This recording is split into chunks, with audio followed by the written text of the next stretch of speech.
we're just going to give it a couple of minutes. Sorry, Jennifer, go ahead. I was gonna say, I don't really think anyone knows for sure what's happening with the variant, right? Like we don't know about if it's affecting vaccine efficacy, like how the symptoms are. We're just all kind of waiting. So I don't want to speculate at this point. There's a lot of speculation. It's probably a bad thing right now. Okay, well, I think we should get started. Yeah, we'll get going and then see where we go. Hey, welcome everyone to the second of our Rotman HealthIT panel. As during the course of the year, we do 4 panels on digital health, and this is the second one this year. The third one is sometime in February, and the fourth one is in March. This panel is a little bit different from what we've done in past years. Typically, our second panel has been focused on big data. Before I go further, Rosemary, do you want to just say a couple of opening remarks and talk a little bit about the school and the center? Yeah, thanks, Will. I'll do that. So welcome everyone to our second, as Will said, second of the HealthIT series. My name is Rosemary Hannum. I'm the director of the Sandra Rotman Center for Health Sector Strategy here at the school, and we're hosting this event tonight. So it's a panel event called Citizen Innovators, Digital Health Volunteers During the Pandemic.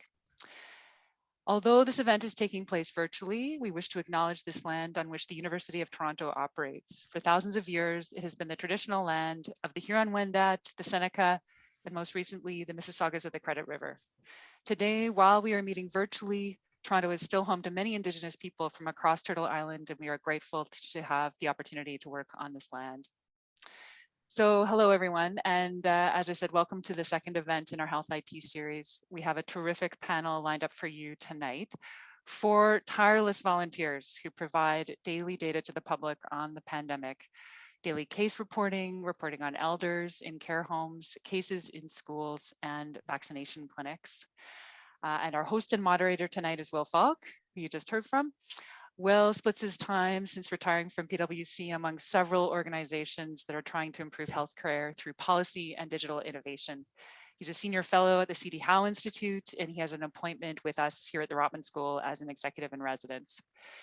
He currently serves as board director at Verdo Health and First History, and he's an innovation fellow at Women's College Hospital and a senior advisor with Satov Consultants.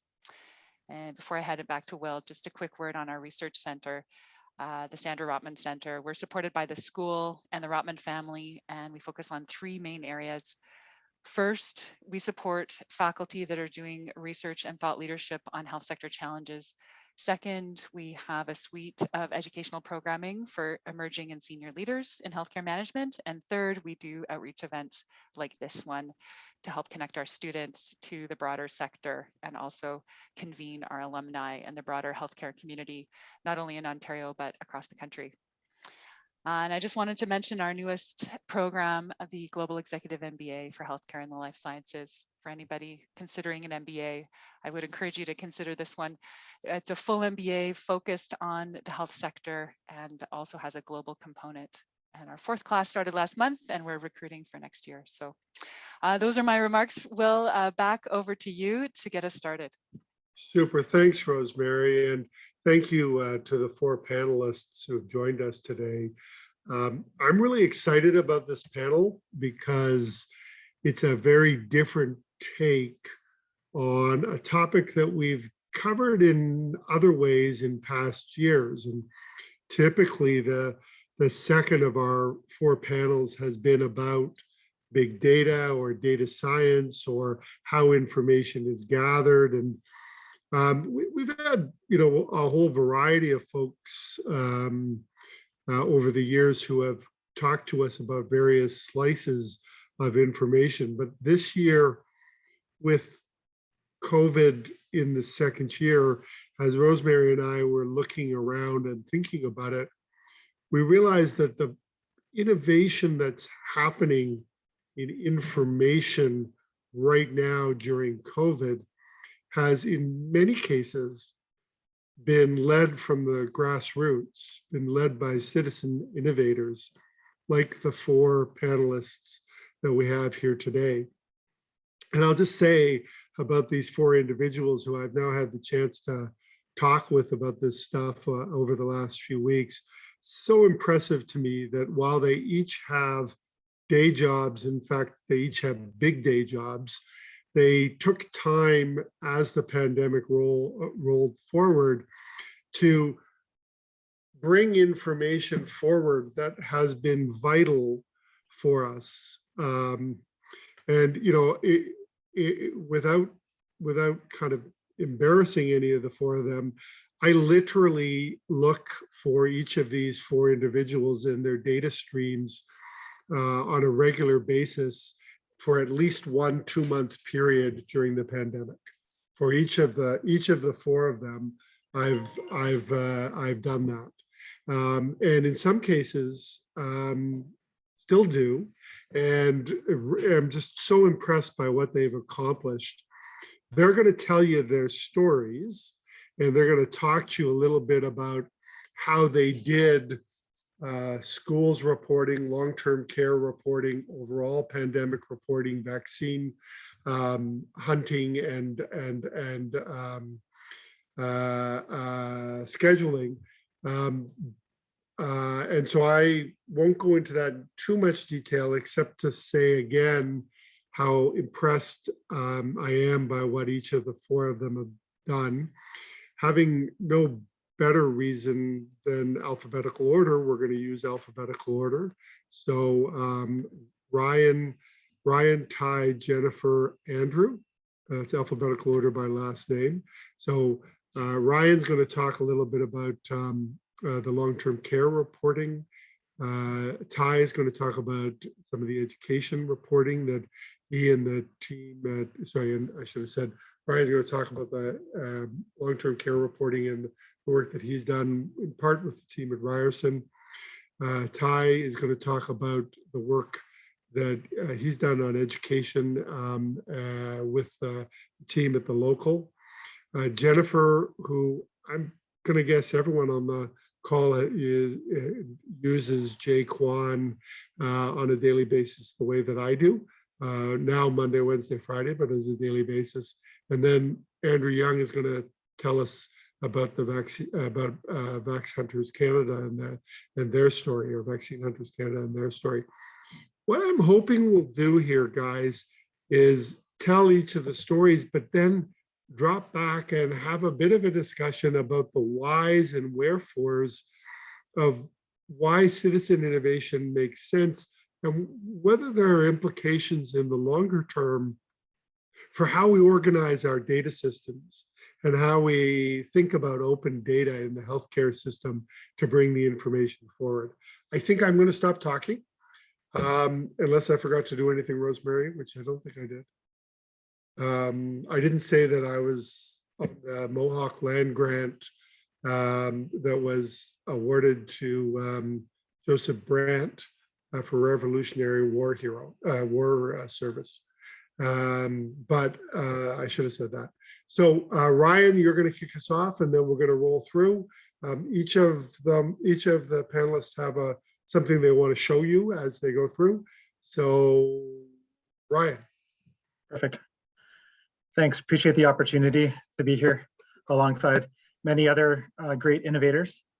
As I begin, I just wanted to mark also recognition of today's date. If you're not aware, today's actually the first day of year 3 of the pandemic, and today is also World AIDS Day.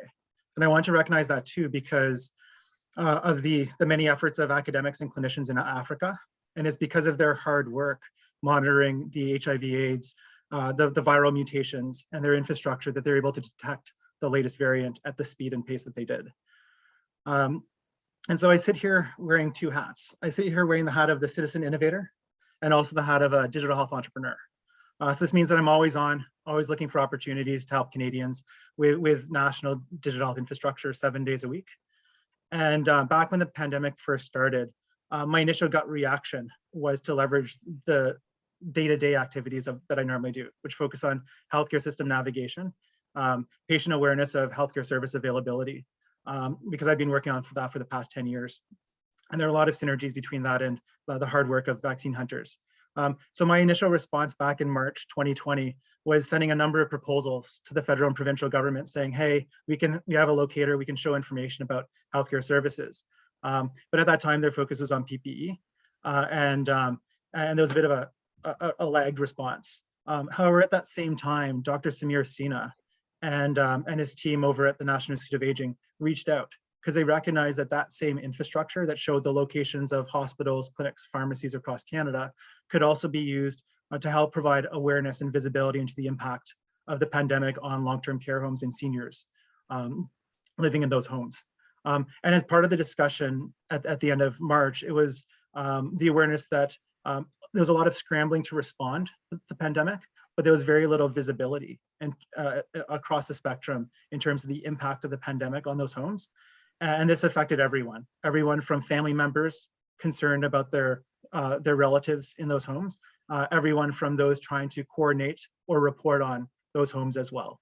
And so we identified an opportunity to coordinate and work together to leverage that national data infrastructure to support with the efforts in long-term care.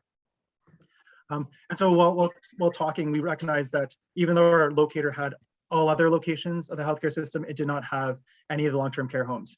And so immediately we recognized we needed to pull together those lists and that information. And there was no up-to-date list across any province or anywhere in terms of all the homes that were there. The second missing component was outbreak data models. And so a way to track information about all the deaths, the people infected, and the impact of the pandemic on the residents, the staff, and the visitors. And so we added those data models, and we added in such a way that, as you'll see shortly, we show a snapshot of what's the current state of the pandemic in long-term care, but we also have a track record of every single day going back to the start. And so that actually allows for the trends and observations around the impact and flows of the outbreak itself. And then the third component was how to view that information. And so we basically repurposed our locator map to show that. And we were able to pull this together in about a week, a little over a week, have this go live, initially Ontario-wide, then nationally. And so this is what you see right now if you visit the website of the current snapshot, showing all the locations color-coded in terms of whether there's an active outbreak or not. The second thing is you can see summaries across every provinces in terms of the metrics. The last thing I just wanted to show you as well was you can drill down to specific homes. And as I was preparing for this presentation, I noticed that there's still some homes in outbreak. And what was interesting with the way this information was presented is, here's a home in Quebec. It's their very first outbreak since the start of the pandemic. And they went into outbreak a few weeks ago. And so there's these types of observations that you're able to find as you look into the data and as you explore that might not be readily available or visible in other ways.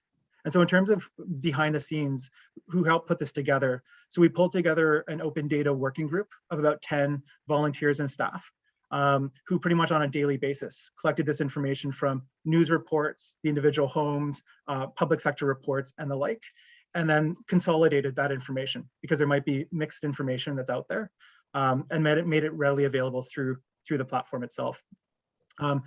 And in terms of the outcomes from it, readily used by pretty much anyone and everyone, a lot of family members, the media outlets. It was used to generate some reports for CIHI and some policy-making reports as well in terms of how to better respond and deliver to the needs of the long-term care communities.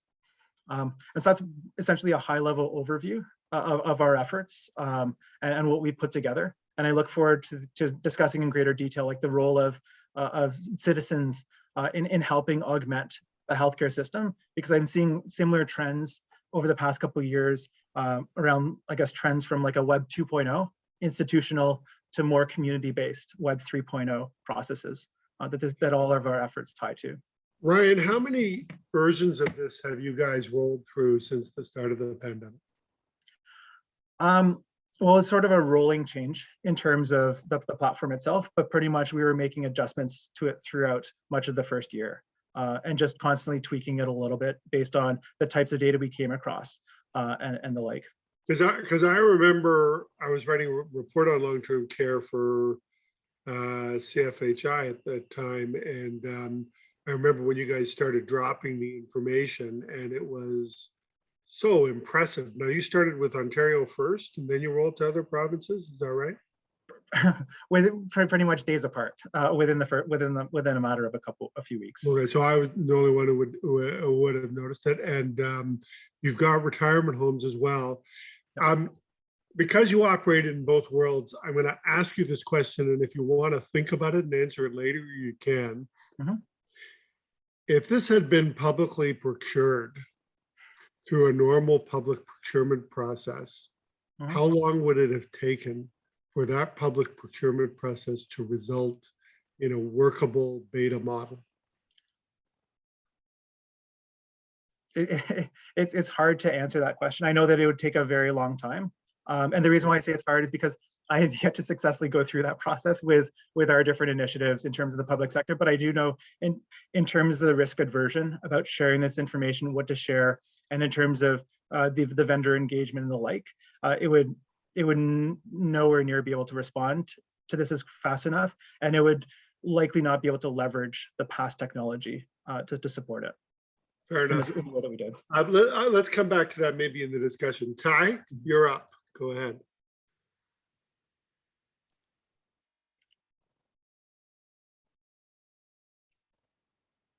Oh, you're muted. Yeah, you are muted. Sorry about that. I can't No believe problem. I'm still doing that at this stage. I don't have any slides, so I'm going to take you through our website a little bit. So I'm the editor-in-chief and the founding member of The Local, which is a digital magazine here in Toronto. And I'll talk a little bit about some of the latest work we're doing around school and data mapping there, but I'll take you back a bit further around our interest in combining data with journalism in what's called data journalism. And in particular, within the city of Toronto, we're interested in the geospatial fabric of the city and how issues like race and socioeconomic differences materialize within the urban environment. And obviously, that's had a big role to play within the pandemic response. One of the very first pieces that we did was when we actually launched. It was the foundational issue for The Local called The Geography of Difference back in May of 2009. It's a piece that I did with William Davis and Tom Weatherburn. And again, this is leveraging geospatial data that exists readily available, but no one's really put it together. And we're trying to use data to really tell a story about the geography of difference in Toronto. So we brought together income distribution data, looking at different neighborhoods. This is in Oak Ridge, Toronto, average income 18,000, Rosedale income, 400,000, et cetera. And we're able to kind of show all of that. You can zoom in, you zoom out, see kind of almost the city in a very different way. And by the way, we won some awards with this work, but it's really, and then we brought the geography of disease. You can very clearly see that along the Yonge Street corridor here, where you had a lot of wealth concentration, they're essentially immune to diseases like diabetes and so forth, compared to neighborhoods like this. And this is the distribution of healthcare, primary care in particular, family health teams. Again, you see that distribution. So in some of the central neighborhoods like Yonge Street here, you see, again, they're immune to all that, but they're also having lots of access to primary care, not surprisingly, for a whole host of reasons. And so on and so forth, walkability, death, et cetera, all following the same pattern. So it's a way for us to kind of bring together geospatial data and tell stories with them. And when the pandemic hit, this became really convenient for us as an approach to really tell stories about the differential impact of COVID on the city. So this is something I did with Inori Roy. This is when the vaccines just became available to the public. We saw a big misstep right out of the gate by the provincial government when they were making vaccines at the time, AstraZeneca vaccines, available through the pharmacies. And we did some mapping to show that this is a gift that oscillates between all the pharmacies in Toronto. versus the pharmacies with vaccines. And very clearly you see in the northwest of the city, which the deep red colors are the neighborhoods that have been deeply impacted by COVID in terms of infections and deaths. And that's really where you want to see the vaccines rolled out. And yet you see that pharmacies are far and few in between in that part of the city. So, but beyond just the map and the data, the neat thing about journalism, being wrapped with the data being wrapped around journalism is you get to explore why that's the case, explore on the ground what's happening, talk to the pharmacists, talk to policymakers and so forth. And that's kind of what we did. So that's kind of one of the first pieces that kind of builds on that theme, and ensuing pieces kind of follow that same pattern. This is something that we did, again, hospitalization and deaths, vaccination. This is first dose vaccination. Again, the same pattern along the Yonge Street corridor. Here on the left, very few hospitalization and deaths from COVID, and yet on the right, that's where all the vaccines are going, right? Again, journalism, we broke things down. We even zoom in on the worst neighborhood, M3N, which is Jane and Finch, and the best neighborhood, which is Mount Pleasant and St. Clair, in terms of, well, why is that the case?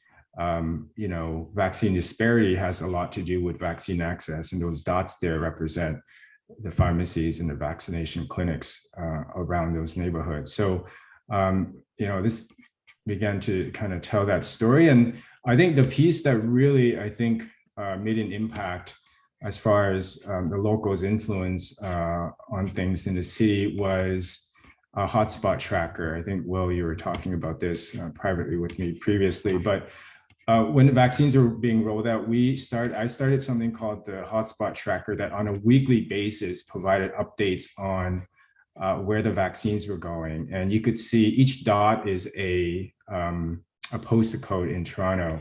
And just pause there for a sec.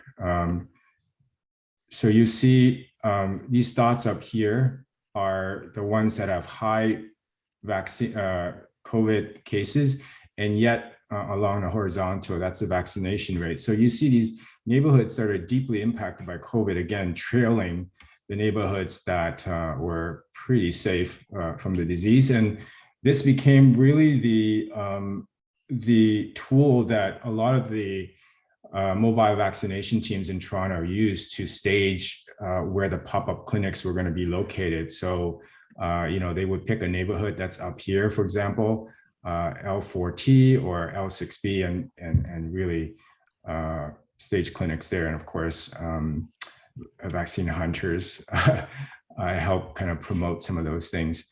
And then I'll just really quickly talk about how that's translated into some of our recent work around schools. I'm doing something called the school tracker that looks at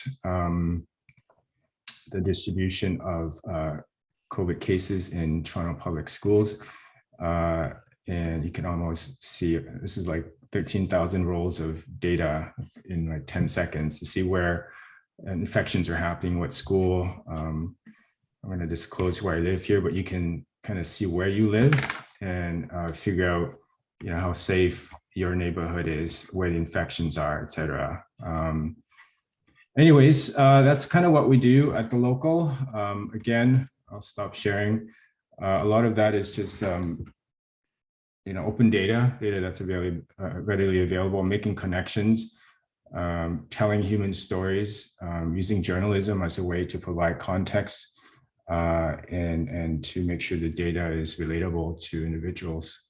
You talked about privately with me about the importance of postal code for FSAs as being a robust link. Can you just talk a little bit about how that affects software design? Because it was really, honestly, something I'd never really thought of before. And yeah, I think so it's common actually with you and Andrew's story. Yeah, so there's really two ways to look at geography in Toronto with respect to the pandemic. One is by neighborhoods, Rosedale, Jane and Finch, et cetera, versus postal code, which is a different designation altogether. They talk about the same geography roughly, but different boundaries. Postal code, it's pretty simple.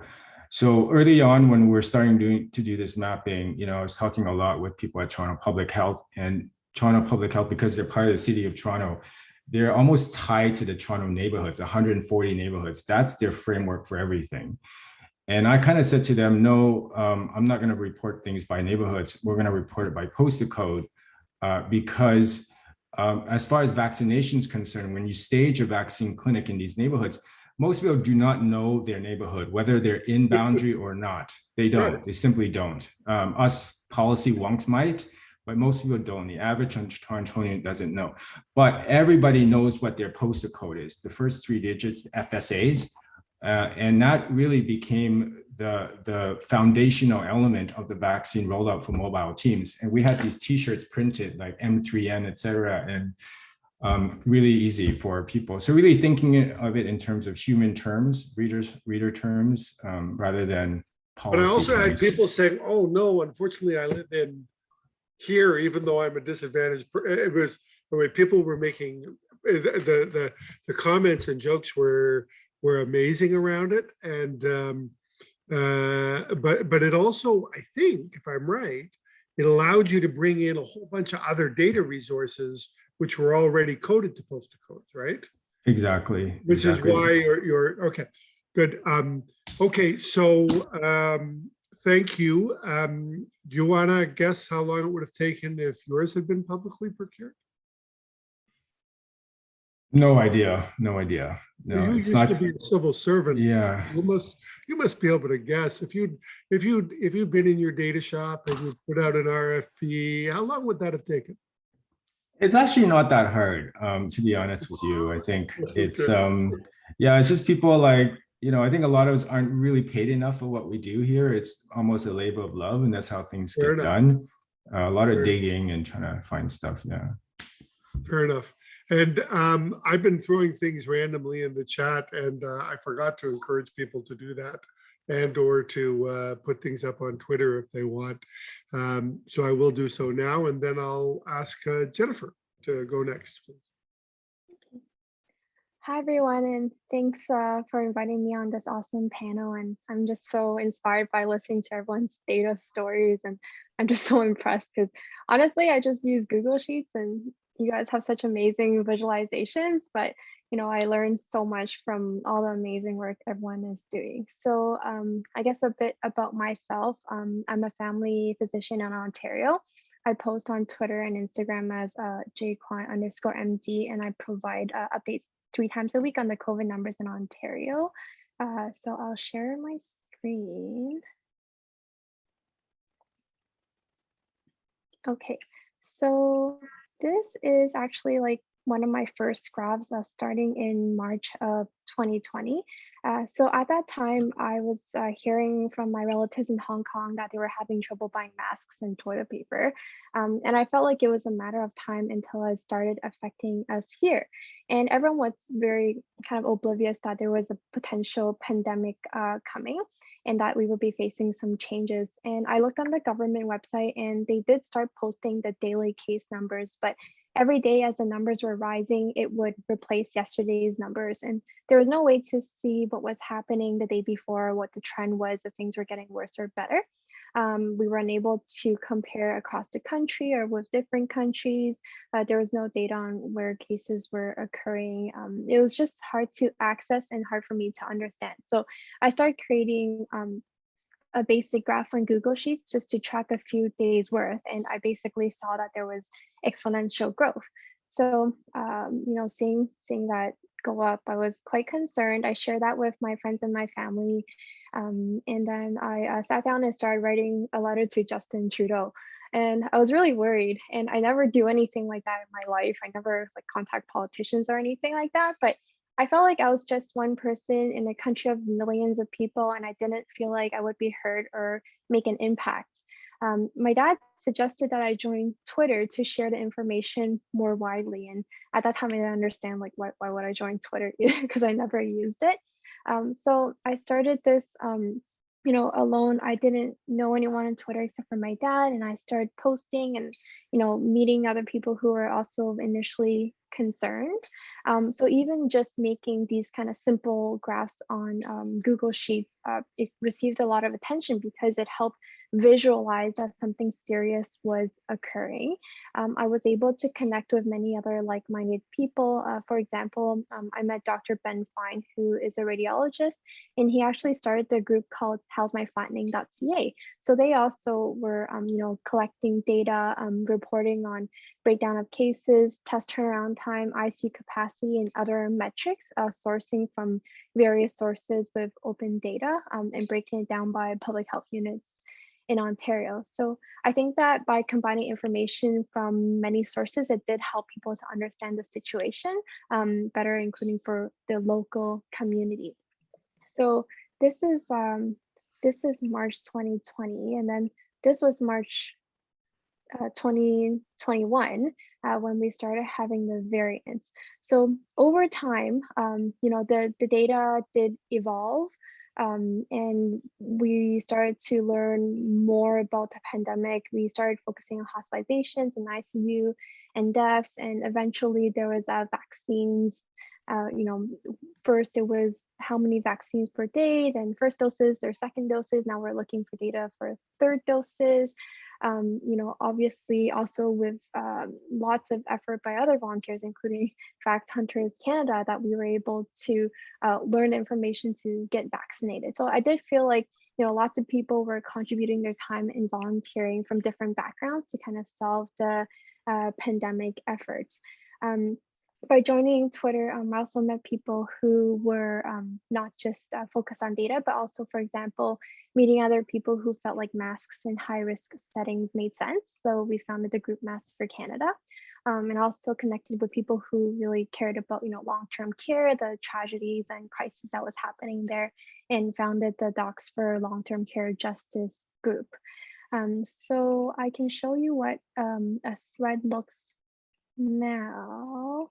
So this one is from November 26th. So today there was incomplete data on vaccination, so I won't show you today's.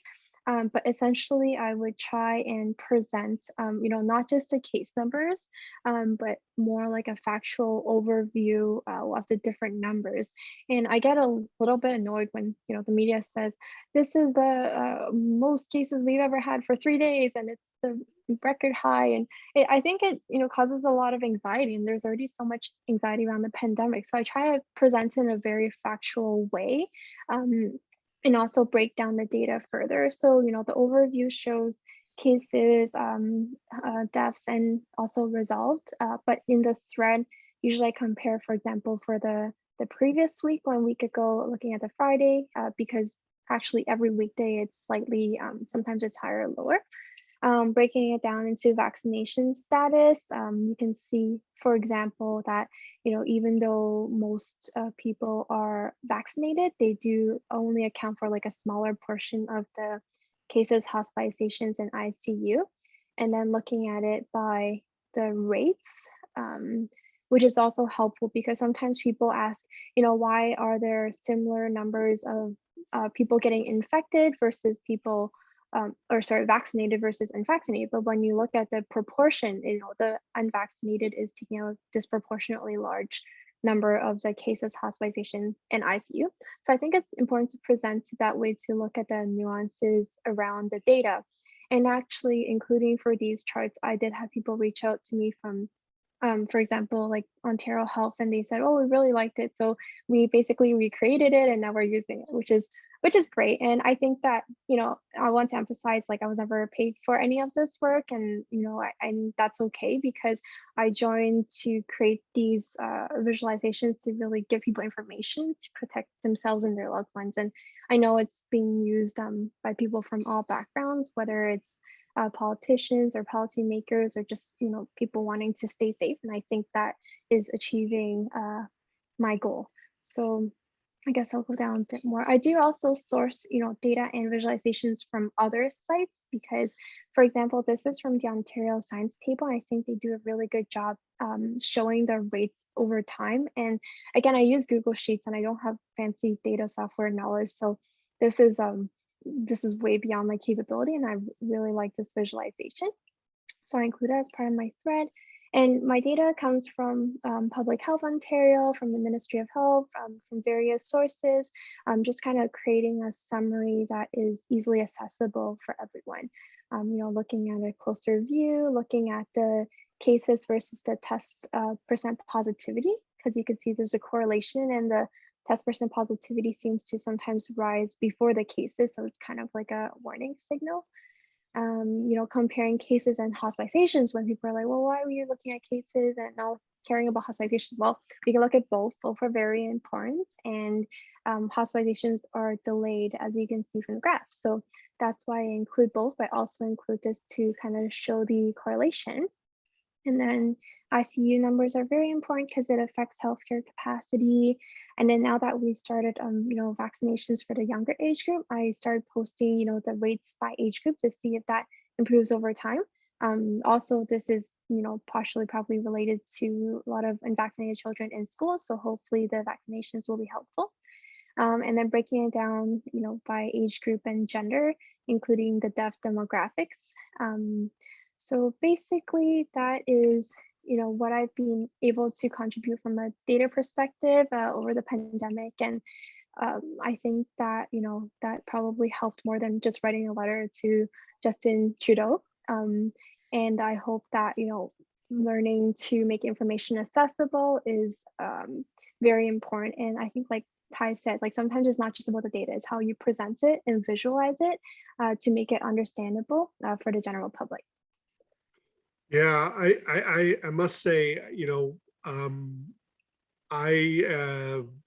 I've been on Twitter for 10 years, but for the last year and a half, Kwan _MD is on the top of my search pretty much every morning.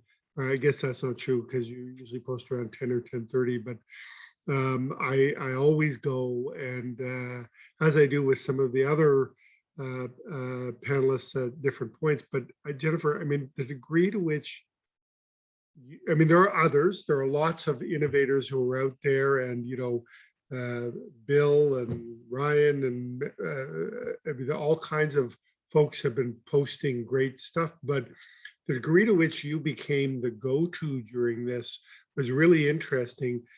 At the risk of embarrassing you, there was a point at which the more formal systems actually took a run at you about 6 months in to the pandemic, and then backed way off when they realized that that you were actually helping them out.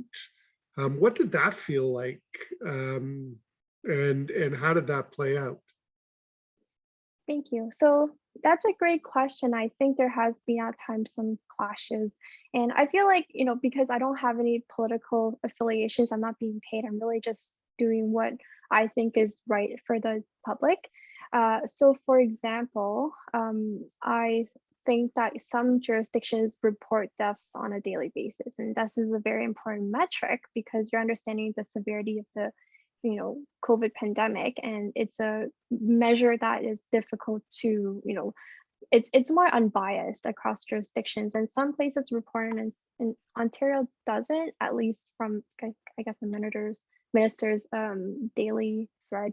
And just, I think that it's important to acknowledge the deaths, and I think that became a controversial point, but really I think that's just, I don't really care that reporting that is affecting the image of any group, because I think it's just an important metric to do.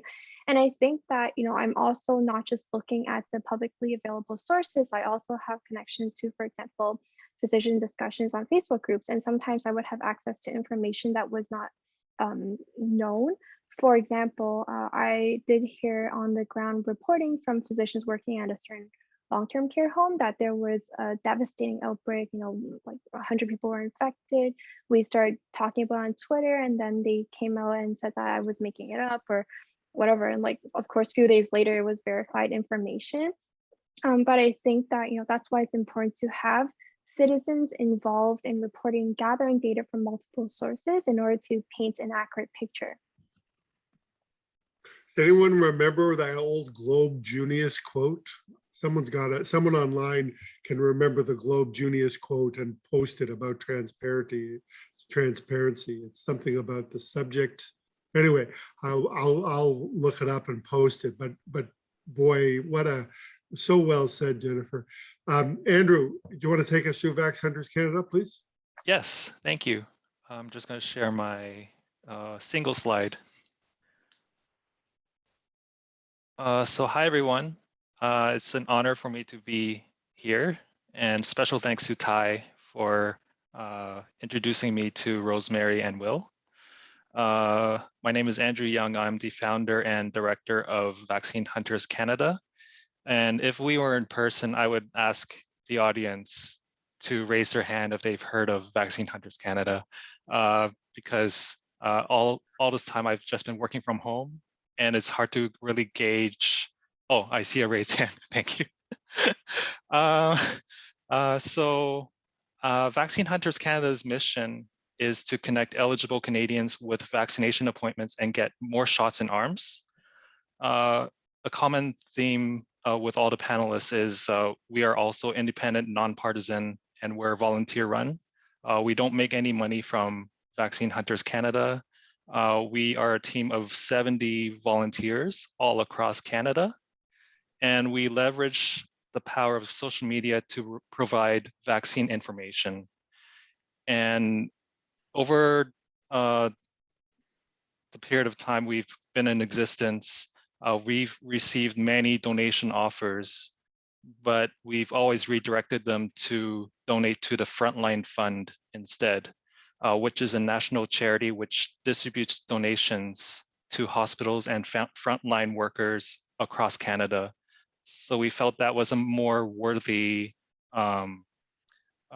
charity to donate to with the end goal of getting past this pandemic as soon as possible. So just to go over the story behind Vaccine Hunters Canada, the need I saw was to protect loved ones. And for me, it was my parents. Ever since the pandemic started in early 2020, this was an underlying fear I had every day. And March 2021, when the vaccine rollout opened up to the general public, I jumped on it. I wrote some computer scripts to monitor hospital websites near my parents so I can get them their first dose as soon as possible. And in deciding what name to go, so I managed to get them their first doses. And afterwards, I kept receiving notifications from the scripts I wrote. And so I decided to share them first with my social network. And then once I annoyed them enough, I decided to create a public account. And in deciding which name to go with, I decided to create big shoes to try to fill over time. So instead of going with Vaccine Hunters Toronto or Vaccine Hunters Ontario, I decided to go big and go with Vaccine Hunters Canada. So at our peak, we had over 427,000 followers across our social media channels. And we estimate that we have helped millions of Canadians, assuming that each of those followers helped at least 3 people. And so we are a team of 70 volunteers, as I mentioned. At our peak, we had 104 volunteers. And we have people from all walks of life on our team, such as teachers, students, medical doctors, physicians, and even people in finance and accounting. I'm personally a web developer. I work full-time at a university. And some key touch points with the system. April 28th, we announced our partnership with the City of Toronto, which we felt was a huge milestone because before that, we would see people refer to us as a random group of volunteers. So that partnership really gave us authenticity, really verified our purpose. And And so the partnership did not involve money at all. They would send us upcoming clinic information, and in turn, we would help amplify that via our social networks. So it was a nice relationship. And throughout the journey, we also established relationships with various hospitals and clinics, like our partnership with UHN Social Medicine and Dr. Andrew Buzari.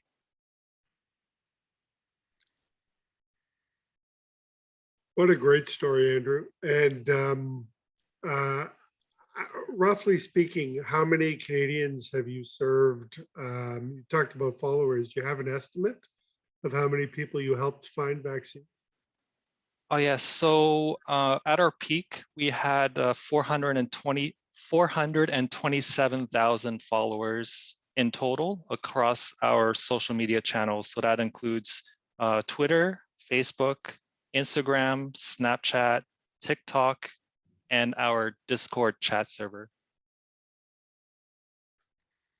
Okay, guys, what you guys have done as citizen innovators, as social entrepreneurs is really, really impressive. And I'm left with kind of a couple of reactions. One is how do I scale it? How do I make it happen more? But the other one is I'm kind of scratching my head, wondering whether there are limits on this. And let me give you an example. So I'll go for a counter and then we'll come back to the more fun stuff. But there was a point at which people started listing restaurants that weren't checking ID for vaccination statuses. And people started social media sourcing negative lists for people. And all of a sudden I was like, well, negative listing, I'm not so sure I want that being done by volunteers. So what limits do you put around this? Is this just something that happens while COVID's going and then we go back to normal? Or how do you think about this from a societal point of view? Okay, well then I'll make Ty first because he cleared his throat. Well, I think I look at it as more of an open data play. I think there's an interplay here clearly between the folks in this chat room here. We're part of the ecosystem. It's kind of like when,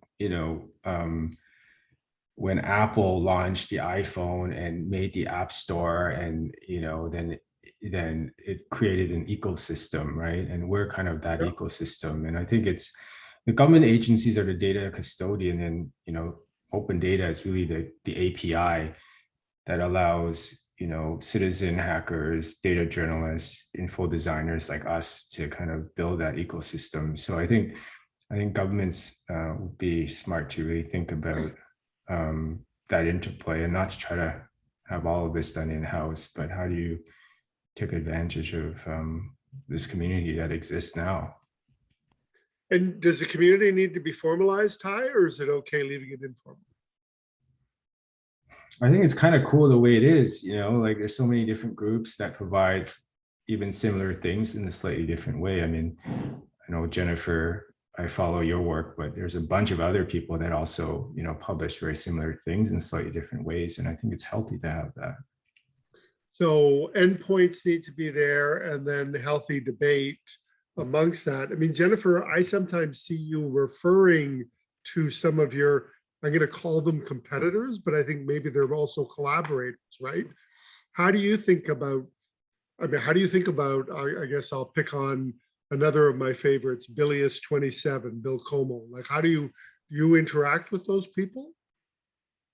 Yeah, you know what? I don't view them as competitors. I think that collaborating is very important, and I learn a lot from people posting different things, and Bill in particular. So I used to post daily, and I have a busy medical practice, and I just couldn't do it anymore. And I now post Monday, Wednesday, Fridays. I think Bill posts Tuesday, Thursday, Saturday. So it actually ended up working really well. And I think that shows that, our intention is really just to provide information. We're not really benefiting from it. And in fact, we're working together and supporting one another.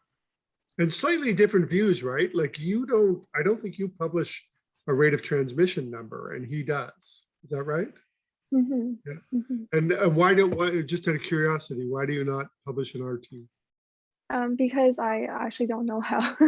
Like, again, I started, I Fair see enough. it, from, tracing cases and deaths and hospitalizations, but I actually don't have a biostats background, which Bill and some other people do. And everyone has a different background. So I think, is it Ed from the Toronto Star? He's seeing Yeah. it from a journalist perspective, right? So everyone really has their own skills that they bring to the table, and it's like slightly different. It's very interesting. Okay, now I want to get to the information sources though as well, because, and I'll pick on Ryan and Andrew on this if I can, because, and a slightly different question to each of the two of you. Ryan, you made reference to the point that data sources didn't exist. And Andrew, I have a bone to pick with you because your spiders were crawling my websites for one of my companies. And I think that we actually had to reach out to try to figure out how to organize how your spiders would crawl on our vaccine schedulers and not, sorry for the less technical people on the call. What that means is that he was faking users and having users come to our websites. Well, fake users can crash a website just as well as real users with the spider crawling. So I think we actually we negotiated a truce on that pretty quickly. But when you but to the OpenGov point, let me ask the general question and then you can jump in, Andrew. How do you set up an endpoint so that software developers doing visualization can grab the data and do multiple visualizations and have the kind of transparency that we're talking about? Andrew, you want to start, or Ryan? I can answer, or Andrew, do you want to? You can answer. Yeah, like I think, and this is where having a framework or structure around engagement, I think, will provide some efficiencies and some strengths, and it'd be through a structured documented API endpoint. And as an example, we have some apps pulling data from our platform, displaying that information for different use cases through that. And so that's where I think there might be a broader opportunity around how citizen innovators aligned with common missions and just to truly, I guess, leverage open data can facilitate that data flow in a variety of ways. Ryan, it's the flip side of that. Well, actually, I'll let Andrew answer and then I'll ask you guys a follow-up question. Go ahead, Andrew. Oh yeah, so Vaccine Hunters Canada only pulls data from partners that we've created, we've gotten permission from. So that what you're talking about, Will, is not us. Okay. It's that's another vaccine website.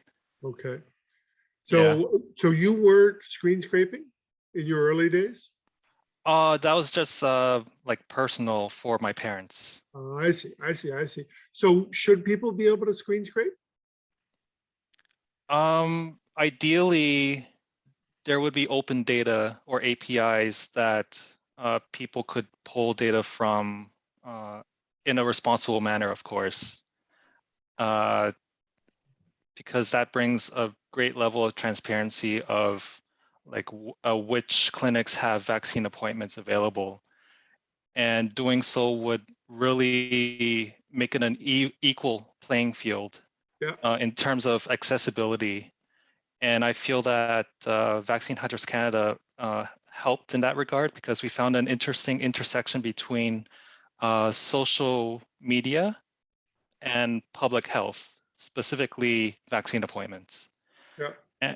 And I think that's what a lot of people followed us for, is where to get vaccine appointments. Kai, were you screen scraping for your education ones? Or Yeah, we were, and Andrew, not through Vaccine Hunter, but Andrew helped me with that. and we had to do that out of necessity. I think ideally there would be some data standards that the school boards would be publishing into that will allow us to easily grab that data, but that doesn't exist. So the data exists in different formats, updated at different frequencies. So the only way to actually create those maps, those dots that move over time, is for us to scrape the data and then compile it on the back end. Yeah. There was a comment in the chat that I think is right, that I don't know if it was to everyone or just to the panelists, but there was a comment that if you don't allow screen scraping, you can have people who control data and try to monetize APIs. And I actually think that's correct. I actually think you have to push this hard. Now, by the way, just around scraping, yeah. we've scraped data before for other education pieces from the school boards, but there's a responsibility, I think, that one takes, and because we're a journalistic organization, I think there's a care and responsibility in doing so. So for example, in that instance, we scrape at night because we knew the websites were actually being used by parents and students. And so it was a piece by Honori Roy way back when, last year in November, and we scraped a lot, but deep in the dark. Yeah, so same with our flu shot stuff and our patient navigation stuff. If you do it at night and if you decrease the frequency, you can have minimal impact. Yeah. It's a fascinating question. And Jennifer, you made reference to this in a different way, but I'm under the impression most of your data feeds were publicly available and then supplemented. Is that right? Yeah, so most of my data is from the Ministry of Ontario or Ministry of Health website. And unfortunately, again, I don't have access to these special skills and data scraping programs. So I just manual data entry.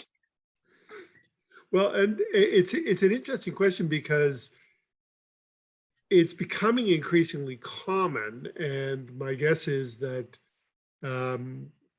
people listening to you will, I mean, I think the next generation of software developers are considering these options and thinking about how they use them.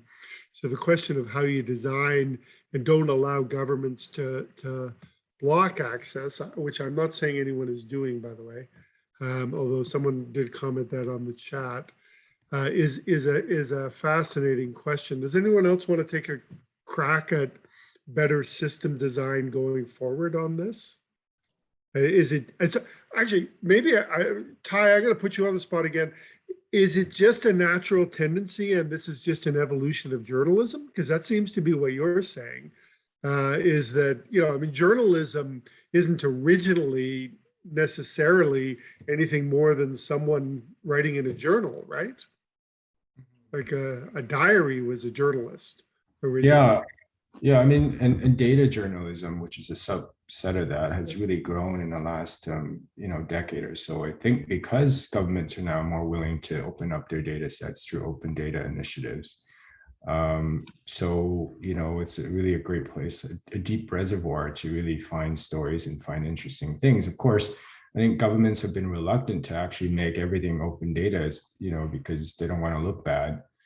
But I think the pandemic has shown that, it has great value, I think, socially speaking, to really have that kind of data available, because a lot of us mine, data and analyze the data in ways that, governments don't even think about. So it has great social utility in that sense.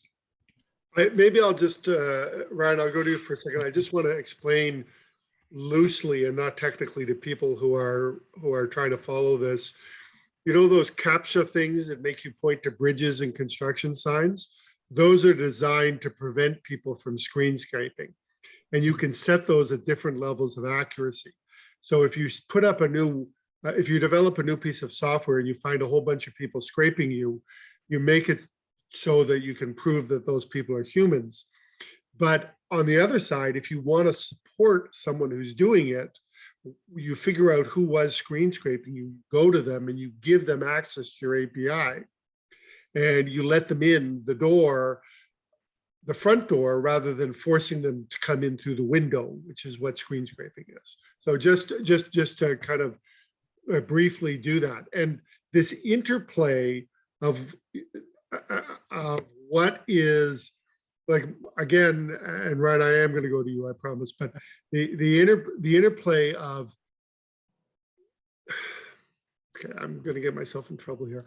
I have been in positions during the pandemic where we had to use the back door on a couple of government systems because they wouldn't let us in the front door and we needed to get in the back door. And, you know, you need to get in, when you need to get in 100,000 times a week and they're not letting you in through the front door, it turns out to be fairly tiresome to come in through the window, even if you can, right? And so I did all of that without mentioning any particular system. Go ahead, Ryan. And this is where I think there's an opportunity, because traditionally the concept of open data from government is pushing data out rather than pulling data in or even collaborating with the citizenry. And so I think for sustainability, there needs to be some sort of innovative approaches to data sharing, coordination, collaboration. And then the other part that's missing for sustainability is, like, and again, wearing both hats as the entrepreneur and citizen innovator, is like, this is, you know, my 9 to 5 and my 5 to 9. 7 days a week. And so when it comes to other team members as well, and sort of wages, compensation and the like, it can get challenging at times. And so this is where, if there's some new innovative models in terms of how to support and put in place that infrastructure, will allow for it to be sort of growing on itself and sustaining in the long term. Okay, I'm going to ask a closing question, and it's the obvious one for a business school and for an audience that has a bunch of students in it. And I'll start with Jennifer. If you're talking to a young business school student or a young med student who looks at what you've done and says, what do I do? How do I do this? You know, how do I become a data visualizer and help make a contribution as a social entrepreneur? How do people step into this world? How do people help organizations like yours, or how would you think about it if you were, for the sake of argument, a Rotman student in your first or second year and wanted to make a contribution during the ongoing pandemic? That's a great question. So I would say that the most important thing is consistency, and getting into the situation early. So many other people, were doing data graphs, but perhaps it was later, and perhaps they were not doing on a regular basis. And I think from a business perspective, if you're consistent and you're doing just 1% a day, over time, it does add up. And I think the second thing is also listening to other people's perspectives, and being open to questions and discussion. And I often would see what people are commenting in terms of what kind of data or information they're looking for, and adjust accordingly. And over time, I grew with what my audience wanted as well. I got to ask you though, Jennifer, what comes next? I mean, with 80,000 followers at this point, are you just going to go back to private practice, or are you now joining the ranks of us data geeks forever? So, well, I started, a mental health initiative called 1010 Moment, and that to me is my passion project because I care a lot about mental health and helping people solve that problem. And I don't know where that may lead me, but I didn't know where, the data stuff would lead me to either. So hopefully that's something that I can grow and be able to better society with. Okay, I'm going to go Andrew, Ty, Ryan. Andrew, what are you doing next, and what should students do? So I have 4 things to mention to students, and then I'll mention the big thing. So first thing is, as I mentioned, create big shoes to fill and fill them as much as possible over time. Don't be afraid to fail. Fail fast, but learn from your mistakes. Second point is everyone here has the power to change the world. When I bought the vaccinehunters.ca domain name, I didn't know that I would be here today speaking at this event with such distinguished people. Third is embrace diversity. In diversity, there is strength. So be inclusive. Like Canada is such an amazing country with so many different cultures, and we're all in this together. And fourth is help where you can. I'm here today because I reached out to Ty randomly on Twitter, saying that I could help get him school data. And he invited me to be on this panel. And sincere thanks to Will, Rose, and Rosemary, and the Rotman Center for having me. And so the big thing is an initiative that I and some other people on the Vaccine Hunters Canada team have started is called Vaccinations. So it is a community of other grassroots organizations across the world. And we're sharing one of our tools, which is open source, called Find Your Immunization, with other countries and these groups to try to help them in the rollout of the vaccine.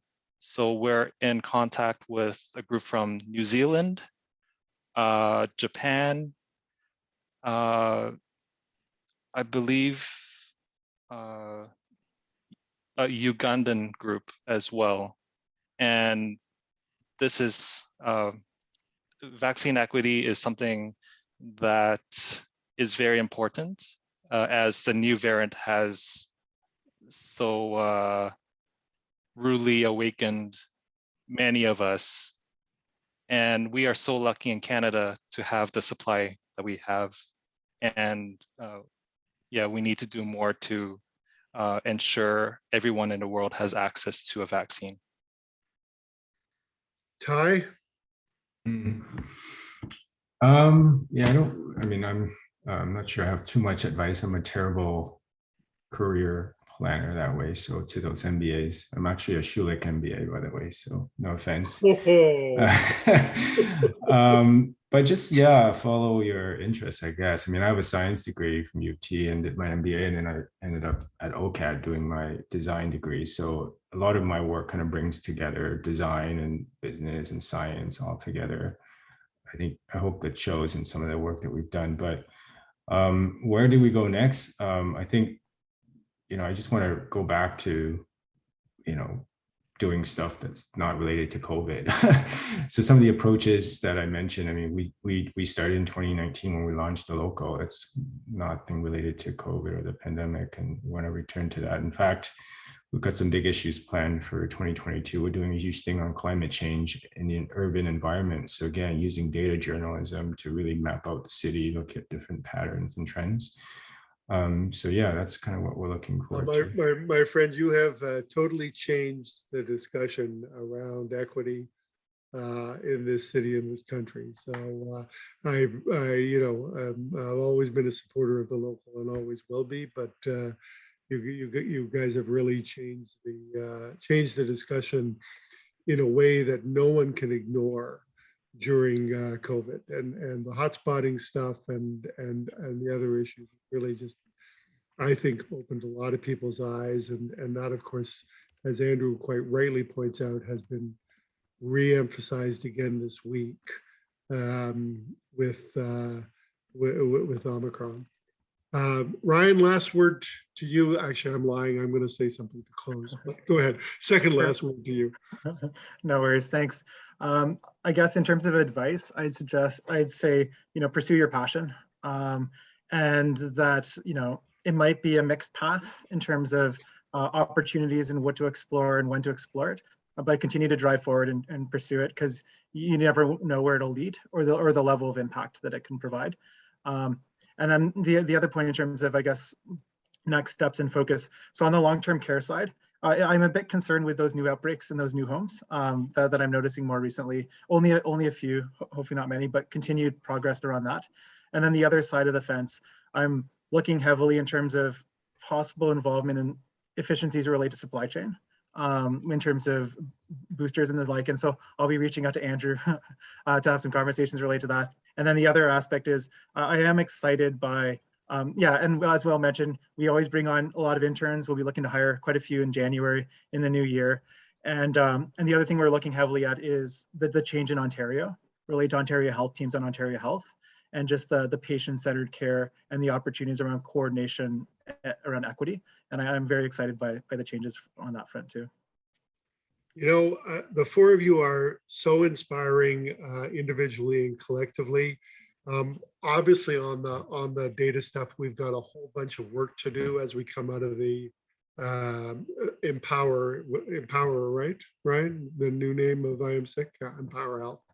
There you go. Sorry, that was the chat interrupting my flow when I was being sincere. You guys are inspiring individually and collectively. We've got a whole bunch of work to do on the policy side to figure out how this works going forward. But you guys have shown the way. And I just commend each of you for what you've contributed and your willingness to step up and make stuff happen. And, you know, I guess particularly to the students out there, right? Have a side hustle that doesn't make money, but gives you satisfaction in life. Go get a side hustle that you can do something that's interesting and makes an impact while you're doing other stuff. And it'll make you, you know, what does the good book say? Cast ye bread upon the waters and it'll come back to you tenfold. Yeah, I think that's right. Okay.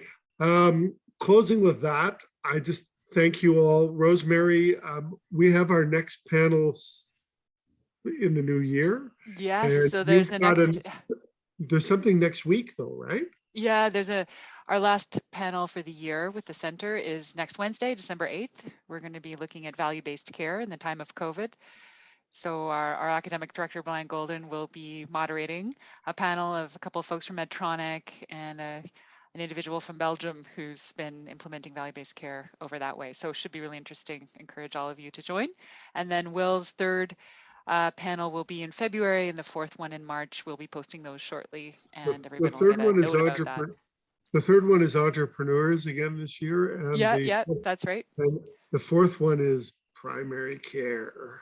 Primary care, yes. Primary care, ... So. Primary care, ...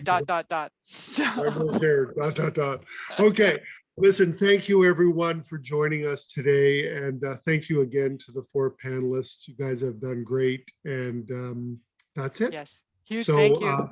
Yeah, greetings to the season to everyone. It is December 1st, so I am allowed to say that.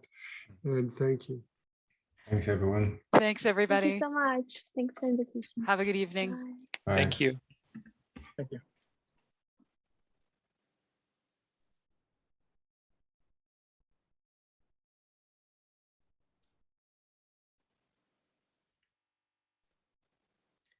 Thanks, Andrew.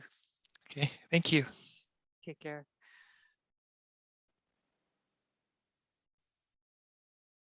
Well, yeah, that was kind of fun, eh? That was terrific. That was different. We still have a few folks different. hanging in there. If you, oh, I know. but that's okay. They can listen in on our post chat. But